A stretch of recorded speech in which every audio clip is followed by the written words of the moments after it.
दोस्तों, रोज की तरह अनलक्ष्मी ब्लॉग में सबका हार्दिक स्वागत है। सबके मंगल भविष्य की कामना के साथ आज प्रेरणादायक विचारों में हमारे जीवन में हम किस परिवेश में रहते हैं और उस परिवेश में रहने के लिए हमें किस प्रकार की संतोष साधना करनी चाहिए, सकारात्मक जीवन की कामना करनी चाहिए, सुंदर भविष्य को बनाने के लिए हमें किस प्रकार के परिवेश की ज़रूरत होती है और हमारा व्यक्तित्व कैसे विकसित हो सकता है।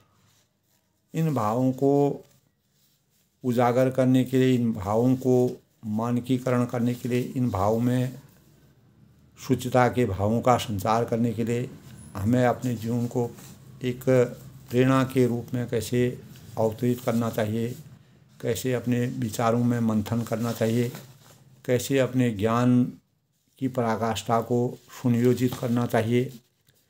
तो हमारा परिवेश हमारी परिस्थितियों के तंत्र के लिए एक घर प्रदान करती है जिसमें विकास, जो हमारे विकास के लिए, हमारी उन्नति के लिए, हमारे जीवन के लिए और इस सृष्टि की रचना के साथ साथ समस्त विश्व के लिए एक सुंदर वातावरण की कामना के भावों का सृजन करता है। परिवेश अगर वसुधैव कुटुंबकम का होगा, भावनाओं में अगर वसुधैव कुटुंब की भावना होगी, भावनाओं में अगर संतोषम परम सुखम की आहुति होगी, सर्व जन हिताय सर्वजन सुखाय के भाव होंगे, सबकी समानता, सबकी एकता, अनेकता में एकता, विश्व बंधुत्व की भावनाओं हमारे अस्तित्व में हमेशा विराजमान रहेंगी। तो इसी से हम मानव जीवन गतिमान रहेगा। और परिवेश में हमारे दोस्तों हवा होती है, पानी होता है और जीव जंतु होते हैं, सूर्य होता है, पेड़ पौधे होते हैं, अच्छा भोजन होता है, अच्छी सुख सुविधाएँ होती हैं, अच्छे मानवों से हमारा सानिध्य होता है, परमात्मा की भक्ति में समर्पण की भावना होती है। तो जिससे प्रत्येक मनुष्य अच्छे वातावरण की कल्पना करता है और अपने नित्य कर्मों के अनुसार अपने चित्त को उजागर करते हुए भावनाओं को का सुनियोजित ढंग से विचार मंथन करता है और मनुष्य अच्छे वातावरण की कल्पना करने के लिए प्रतिबद्ध रहता है, कटिबद्ध रहता है। आवश्यकताओं की पूर्ति में दोस्तों परिवेश की अहम भूमिका है। और इस प्रकृति में दोस्तों हमारे जीवन, वायु की गुणवत्ता, जल है, कृषि है, धरती है और भूमि जो जलवायु है, अनेकों आपदाओं को रोकने की जो क्षमता इसमें छुपी हुई है, इन चीज़ों में छुपी हुई है,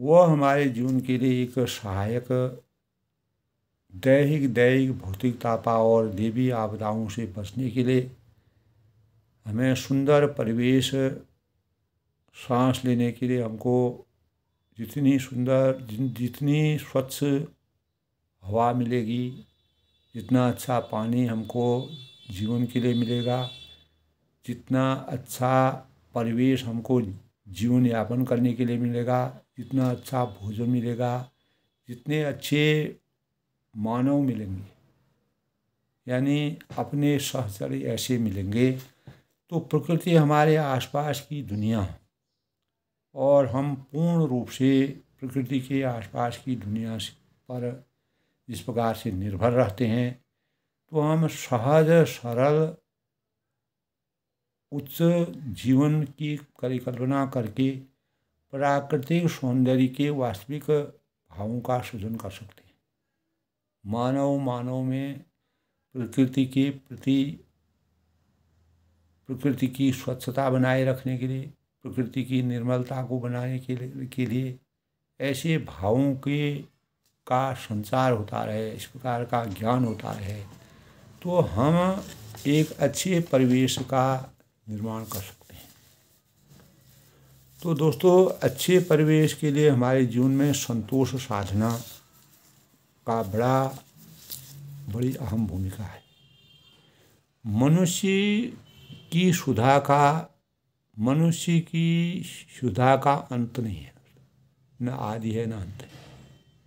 तो लखपति हैं, करोड़पति है, लोग बनना चाहते हैं, क्योंकि वह लाख रुपये पाकर भी संतुष्ट नहीं होते। तो करोड़पति से पूछो क्या इतने रुपये पाकर वह कभी सुखी है? तो वह कहता है कि रुपया कहाँ है ही नहीं, और किसी प्रकार दिन काट रहा हूँ। अधिक संपत्ति रहने के बावजूद ऐसे व्यक्ति का अभाव बोध होते रहना, उसका अपरिग्रह विरोधी भाव सामने आता है। तो इसका उसके देह और मन पर उसका बुरा असर पड़ता है।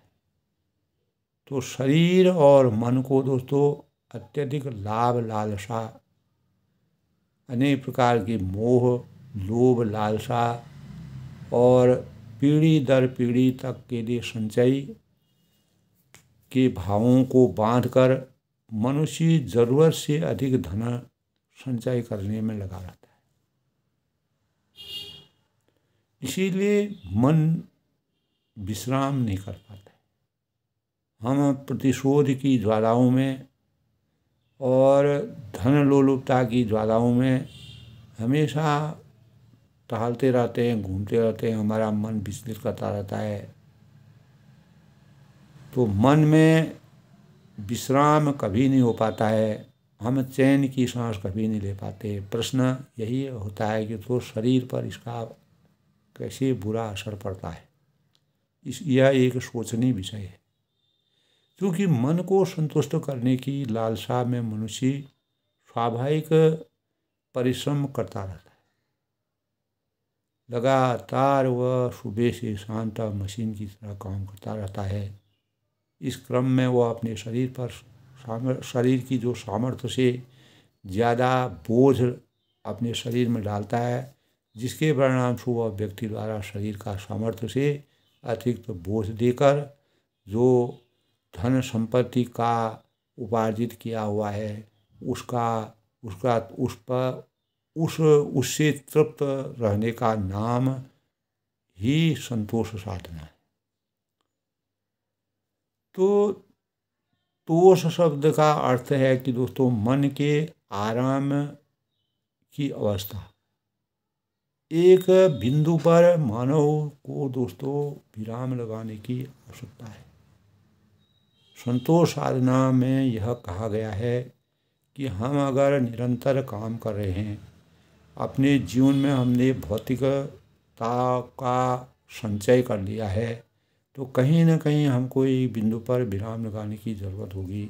अगर हम वह विराम नहीं लगाएंगे तो वह हमारे लिए अभिशाप बन सकता है, हमारे लिए अनेक प्रकार की बीमारियों की जड़ बन सकता है, हमारे शरीर को रुग्ण कर सकता है। तो भौतिकता से थोड़ा सा हमको हटने के लिए संतोष साधना की परिकल्पना के विचारों में अपने को ढालना पड़ेगा। अस्तित्व की, क्योंकि परिवेश के अनुसार अगर हमको प्रतिस्पर्धा के दौड़ में परिवेश के अनुसार अपने जीवन को बनाना है, तो अस्तित्व की रक्षा के लिए अपने अधिकार या अपनी न्यायोचित भावना का त्याग करना किसी भी तरह से उचित नहीं होता। जीवन के सभी क्षेत्रों में अपने अधिकारों की प्रतिष्ठा के लिए मनुष्य को सदैव संग्राम करते रहना चाहिए। लेकिन इस क्रम में कभी भी अति लोभ के वश में होकर जब हम अपनी शारीरिक और मानसिक शक्ति को नष्ट कर देते हैं, पूरा शरीर हमारा रुग्ण हो जाता है, रात की नींद और दिन का चैन हमारा समाप्त हो जाता है, तो संतोष भाव के विपरीत हमको नहीं जाना चाहिए, जो हमारे परिवेश को रुग्ण कर सकता है। हमारे पारिवारिक जीवन में गतिरोध और पारिवारिक जीवन को अनेक प्रकार के दुर्भावनाओं के या अनेक भौतिकता के आघोष में खींचने का काम कर सकता है, क्योंकि मनुष्य अक्सर अपने सुख भोग के लिए लोभ पूर्ति के वश में आकर अपने सामर्थ्य से अधिक धन उपार्जित करने का जो प्रयास करता है, इसके चलते शरीर और मन के स्तर पर असंतुलन पैदा हो जाता है, जो उसके आध्यात्मिक प्रगति में भगवान के दिए हुए मार्ग पर ज्ञान, भक्ति और प्रेम के वास्तविक आनंद का हम सुख भोग नहीं कर सकते, क्योंकि संतोष साधना हमारे जीवन की सबसे बड़ा गुण है। इसके अलावा दोस्तों, परिवेश की महत्ता को समझने के लिए ईश्वर भक्ति और माया और ईश्वर भक्ति को हमें कैसे समझना चाहिए। ईश्वर ने प्रकृति का निर्माण किया है, ब्रह्मा विष्णु महेश द्वारा सृष्टि की रचना हुई है। आज भले ही विज्ञान कितना भी आगे न चला जाए, विज्ञान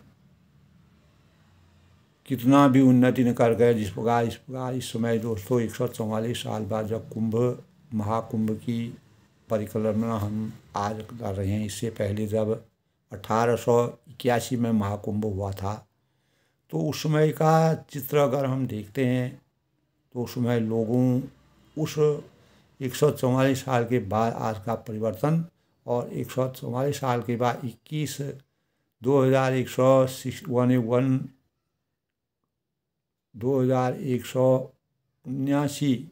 यानी 69 में क्या परिवेश महाकुंभ का होगा। तो ये परिवेश दोस्तों हमको इस चीज़ का ज्ञान कराता है कि मानव का जीवन परिवेश के अनुसार परिवर्तनशील होता है। तो ईश्वर भक्ति और माया हजारों करोड़ों के तादाद में जो लोगों की आस्था का सैलाब उतरा हुआ है, तो क्या सभी लोग जो हैं भगवान की आस्था में, भगवान के प्रति हमें भक्ति के भावों का संचार करने के लिए अपने जीवन को कैसे समर्थवान बनाना चाहिए। माया हमारे लिए अभिशाप बन जाती है ऐसे परिवेश को देख करके। तो ईश्वर ने प्रकृति का निर्माण किया है और वह उसका संचालन माया से करता है। माया दो प्रकार की होती है, अच्छी माया संसार में सृजन करती है और मानव को सद्मार्ग पर चलने की प्रेरणा देती है, जो कि आज महाकुंभ में हमको हमारे लिए दृष्टिमान है। तो जबकि कुमाया विनाश करती है और मानव को काम, क्रोध, लोभ रूपी विकारों से ईश्वर से विमुख बनाती है। तो ईश्वर की कृपा से जीव को मनुष्य योनि प्राप्त होती है। बड़े भाग मानुष तन पावा, रामचरितमानस में कहा है, इस संसार में सोचने की शक्ति और विवेक मनुष्य को ही मात्र प्राप्त है। दोस्तों, विवेक द्वारा वह धर्म के मार्ग पर चलकर वैराग्य प्राप्त कर सकता है, भक्ति ज्ञान से ब्रह्म में लीन हो सकता है, वैरागी और ज्ञान की प्राप्ति कर सकता है। जिस प्रकार विवेक के माध्यम से अनेक बुद्धिजीवी सुधीजन जो हजारों सालों तक तपस्या करते करते आज महाकुंभ में प्रयागराज में गोता लगा रहे हैं, भगवान में पूर्ण रूप से समर्थवान हुए हैं, और जो कल्पवास कर रहे हैं, जो बहुत ही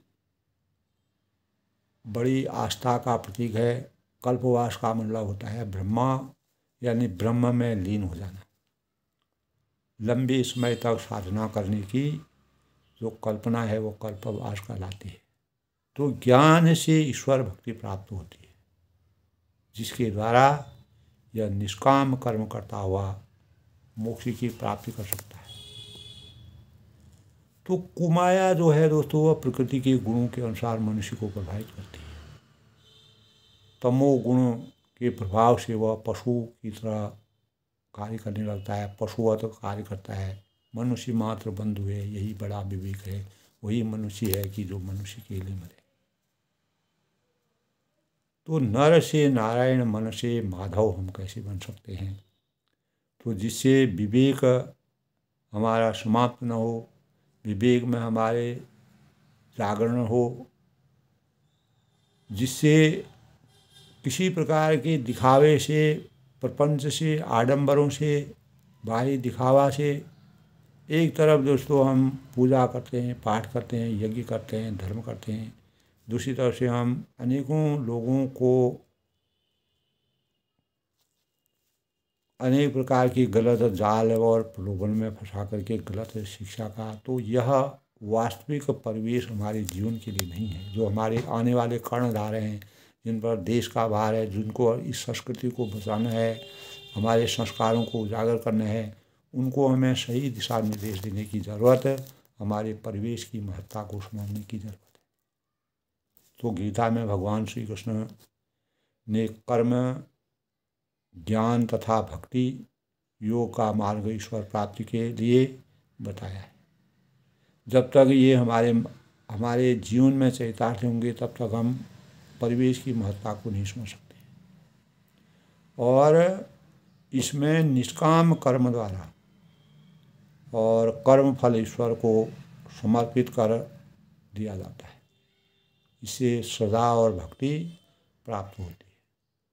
प्रत्येक मनुष्य को दोस्तों अपने विवेक से अपने आप की प्रकृति में तमो और रजोगुणों से ऊपर उठते हुए सतोगुणों की ओर जब विराजमान हम होंगे, सतोगुणों को अपनाएंगे, तो मनुष्य सत्पुरुषों का संगत में स्वयं ही वह भगवान के उच्च प्रकार के सानिध्य में जाएगा।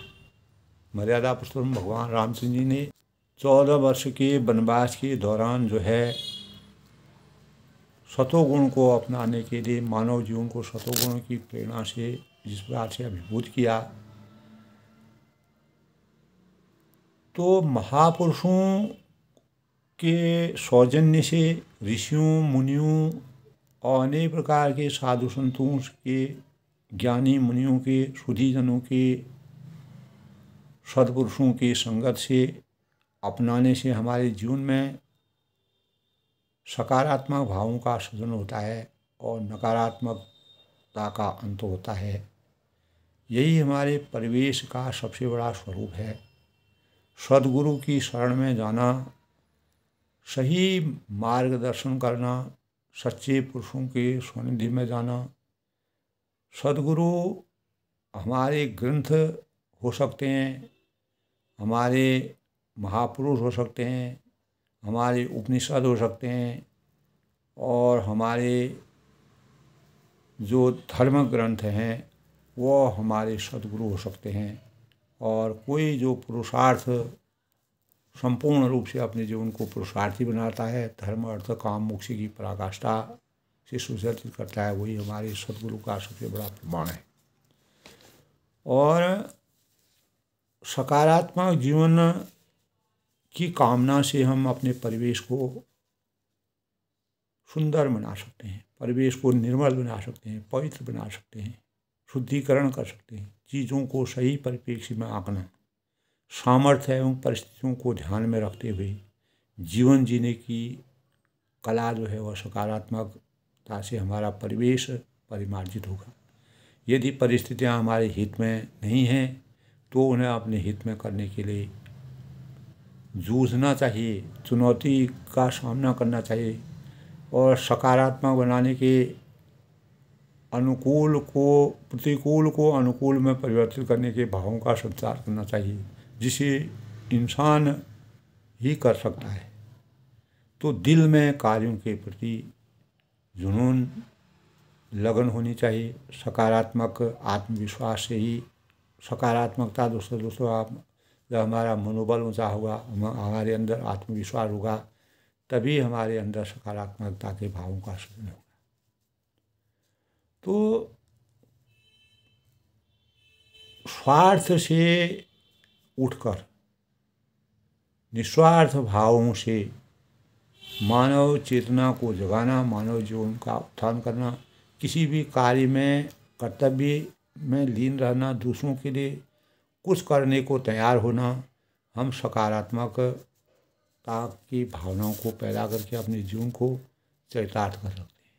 सच है कि दोस्तों हमारे और आपके द्वारा किया गया जो कोई कार्य फल न दे यह संभव नहीं। तो सब कुछ इस बात पर निर्भर करता है कि हम और आप काम को कैसे करते हैं और हमारा सोचने का क्या ढंग है, उसी के अनुरूप हमारे परिस्थितियाँ हमारे अनुकूल कार्य करती हैं। महात्मा गांधी ने एक जगह कहा था कि जब आप दुखी हों तो अपने से नीचे देखो, तभी हमारा परिवेश सुधर सकता है। हमको 2 रोटी मिल रही है, अगर किसी को एक भी नहीं मिल रही है तो हमको उसको देखना चाहिए कि ये तो एक रोटी भी नहीं मिल रही है, फिर भी अपने संतुष्ट है। संतोषम परम सुखम की अनुभूति करता है। तो नीचे देखने से हमें ये होगा कि हमारे अंदर भौतिकता के भावों का, भौतिक आस्थाओं का, भौतिक अपेक्षाओं का जन्म नहीं होगा और फिर सोचें, विचारें कि हम सुखी हैं या दुखी हैं। तो दोस्तों यहाँ देखने का नज़रिया सबसे बड़ा महत्वपूर्ण है। नीचे देखते समय अपनी सुविधाओं को देखो और ऊपर देखते हुए उसके लिए किए हुए श्रम का समझने का प्रयास करो। अगर कोई आज बहुत बड़ा उद्योगपति है, शीर्ष स्थान पर बैठा हुआ है, उसने किस प्रकार के कार्य किए, कितनी चुनौतियाँ की, कितनी समस्याओं से जूझा, कैसे कैसे उसने अपने कार्यों को कोई भी इंसान अगर बड़ा बनता है और अपनी सुख सुविधाओं को जुटाता है, अगर वह मानव कल्याण के कार्य कर रहा हो तो वही सही मानव है। और वह नीचे और ऊपर देखने का तात्पर्य यह है कि हमको नीचे देखने से सुख की प्राप्ति होगी। अगर ऊपर देखते हैं, ऊपर देखने में हम अगर हमारे नज़रिया में हम ये सोचते हैं कि ऊपर अगर ये इंसान हमसे बड़ा है, हमसे ज़्यादा सुख सुविधाएं हैं, तो यह इसके कर्म फलों के का परिणाम है। इसने अथक परिश्रम किया है, लगन की है और पूर्ण निष्ठा दी है। कहीं न कहीं इसने अपने नीचे देखते समय अपने सुविधाओं को देखो, इसीलिए कहा है ऊपर देखते हुए उनके लिए किए गए जो उन्होंने जो श्रम किया है, जो कठिन परिश्रम किया है, उसको हम समझने का प्रयास करें। महान उद्योगपति हैं जो विश्व में प्रथम श्रेणी में आते हैं, उन लोगों ने कितना कुछ न कुछ दोस्तों त्याग किया होगा, बलिदान किया होगा, उनके पूर्वजों ने किया, किसी न किसी ने किया होगा, तभी हम अपने जीवन को सुखी रख सकते हैं। यद्यपि हम वहाँ नहीं पहुँच सकते हैं, लेकिन ऊपर और नीचे देखने का मतलब है कि हम परिश्रमेण ही सिद्ध्यन्ति कार्याणि न मनोरथे नहीं सुप्तस्य सिंहसि बने मुखे मृगा। तो वन में जब तक सिंह घूमेगा नहीं, विचरण नहीं करेगा, उसको शिकार की प्राप्ति नहीं होगी। उसी प्रकार मानव जब कर्म, अगर एक आदमी एक जगह पर बैठा रहेगा तो वह अपने परिवेश को सुधार नहीं सकता।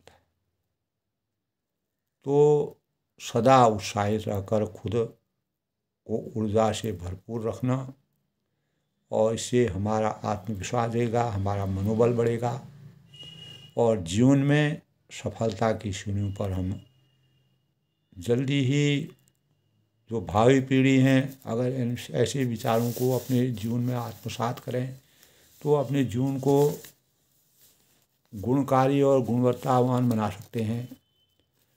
तो वह सब कुछ जो हमारे शरीर एवं मन को घिरे हुए है परिवेश के अंतर्गत आता है। इसका प्रभाव हमारे क्रियाकलाएँ, हमारी पहचान, हमारे कर्म एवं व्यक्तित्व पर पड़ता है। यदि हमारे चारों ओर आध्यात्मिक परिवेश है तो हमारा स्वभाव एवं प्रकृति आध्यात्मिक की ओर झुकने लगेगा। यदि हम चारों ओर के शैक्षिक परिवेश द्वारा घिरे हुए हैं तो हम शिक्षा के क्षेत्र में निरंतर आगे बढ़ेंगे। अगर हम विकासशील, जैसे आज भारत की कल्पना की जाती है, भारत एक विकसित देश हो, तो हम चारों ओर के परिवेश को विकास, हमारे किसान विकास करें, हमारा सैनिक उन्नति कर रहा है, हमारे कलाकार उन्नति कर रहे हैं, हमारा देश हर खेल वाले उन्नति कर रहे हैं, भावी पीढ़ी जो पढ़ रहे हैं वह लगातार अच्छे अच्छे भावों से सुसज्जित हैं, तो निश्चित ही जो है हमारे जीवन में जो चीज़ हम चाहेंगे वो हमको प्राप्ति होगी। और हमारे जो शीर्ष पर बैठे हुए लोग हैं वह इन चीज़ों का अच्छी प्रकार से मनन, अध्ययन, चिंतन करें, निजी स्वार्थ से हट करके कार्य करें, तो हम राम राज्य की स्थापना करने में परिवेश की महत्ता को समझ जब तक नहीं समझेंगे तब तक हम कितने भी ऊंचे शीर्ष स्थान पर पड़े उसका कोई औचित्य नहीं है। परिवेश के माध्यम से हमारे व्यक्तित्व में व्यक्तित्व में जब परिवेश की वास्तविक भावनाएं प्रवेश कर जाएंगी तो कुल मिलाकर दोस्तों परिवेश में मौजूद तत्व एवं विशेषताएं हमारे व्यक्तित्व में प्रवेश कर जाती हैं एवं हमारा व्यक्तित्व यानी उसी अनुरूप ढल जाता है। तो यदि हम जीवन में सफलता एवं प्रगति का अर्जित करना चाहते हैं तो हमें ऐसे परिवेश में रहने का प्रयास करना चाहिए जो सकारात्मक हो, नकारात्मकता से दूर हो, सकारात्मक से पूर्ण हो, नकारात्मक भावनाओं, विचारों एवं प्रवृत्तियों को परिपूर्ण परिवेश हमें सदैव उन्नति से अवनति की ओर ले जाएगा, हमारी भावनाओं को दूषित करेगा। यहाँ पर एक अन्य बात विशेष रूप से उल्लेखनीय है कि दोस्तों परिवेश का निर्माण करने वाले जो स्वयं हम ही होते हैं। एक एक जन करके परिवेश का निर्माण करता है। अगर एक कहीं पर गंदगी होती है, अगर एक इंसान उस गंदगी को साफ करने की कोशिश करेगा तो सभी लोगों में एक बच्चा भी अगर उसको देखेगा वो कहेगा यार इसने यहाँ पर सफाई की तो मुझे भी करना चाहिए। तो ये हमारे ऊपर से नीचे, नीचे से ऊपर चलने वाली एक प्रक्रिया है। इसको हम अपने चरित्र में ढालने की ज़रूरत है, तभी हमारा परिवेश का शुद्धिकरण हो सकता है। हम जैसे कर्म करेंगे वैसे विचार रखेंगे और वैसा ही परिवेश हम अपने आसपास के व्यक्तियों के लिए निर्मित करेंगे, अपने भावी पीढ़ी के लिए निर्मित करेंगे। कहने का तात्पर्य दोस्तों यह है कि किसी अन्य व्यक्ति के लिए परिवेश के निर्माण में सहायक होते हैं और कोई दूसरा व्यक्ति हमारे लिए परिवेश का निर्माण करता है। तो जन्म के उपरांत एक बच्चे पर चारों ओर से परिवेश का प्रभाव तुरंत ही पड़ना आरंभ हो जाता है और वह प्रभाव ही उसके व्यक्तित्व को गढ़ने के लिए, एक सांचे में ढालने के लिए काम करता है। और हम सभी का यह नैतिक उद्देश्य बनता है, नैतिक कर्तव्य बनता है कि हम एक दूसरे को एक अच्छा एवं गुणात्मकतापूर्ण परिवेश प्रदान करने में अपना महत्वपूर्ण योगदान दें। कोई गलत कार्य कर रहा है तो उसको सही मार्गदर्शन कराएं ताकि नकारात्मकता हम सभी से कोसों दूर रहे और हम सभी अपने अपने लक्ष्य की ओर, अपने गति की ओर, अपने लक्ष्य अपने निर्धारित और बढ़ने में सफलता के मानक के साथ अपने देश, अपने स्वयं की, अपने परिवार की, अपने समाज के, अपने देश के वास्तविक भावों का सृजन करके राम राज्य, हम रामचरितमानस का अगर अध्ययन करते हैं, राम राज्य की स्थापना की हम परिकल्पना करते हैं, तो हम अपने देश को राममय बना सकते हैं। राम राज्य की स्थापना करते हैं, मन को माधव बना सकते हैं, नर से हम नारायण हो सकते हैं। और सर्वे सन्तु सुखिनो सर्वे सन्तु निरामया सर्वे भद्राणि पश्यन्तु मा कश्चित् दुर्भाग् भवेत् की कल्पना से अयं निजो वसुदेव अयं निजो परवेति गणना लघुचेतानां उदार चरितानां तो वसुदेव कुटुम्बकं की भावना से ही हम अपने परिवेश की महत्ता को उजागर करने में समर्थवान हो सकते हैं। अपनी वाणी को विराम देते हुए आज के प्रेरणादायक विषय में मैं सभी का अभिनंदन करता हूँ, स्वागत करता हूँ। अधिक से अधिक लोग दोस्तों इसको शेयर करें, लाइक करें, सब्सक्राइब करें, ताकि प्रत्येक मानव के चिंतन में इस प्रकार के भाव जाएँ और हम कुछ न कुछ ज्ञान अर्जित करके अपने जीवन को चरितार्थ कर सकें और आने वाली जो पीढ़ी है उसको हम एक अच्छा रास्ते का मार्गदर्शन करने में कामयाबी हासिल कर सकें। सब लोग सुखी रहें।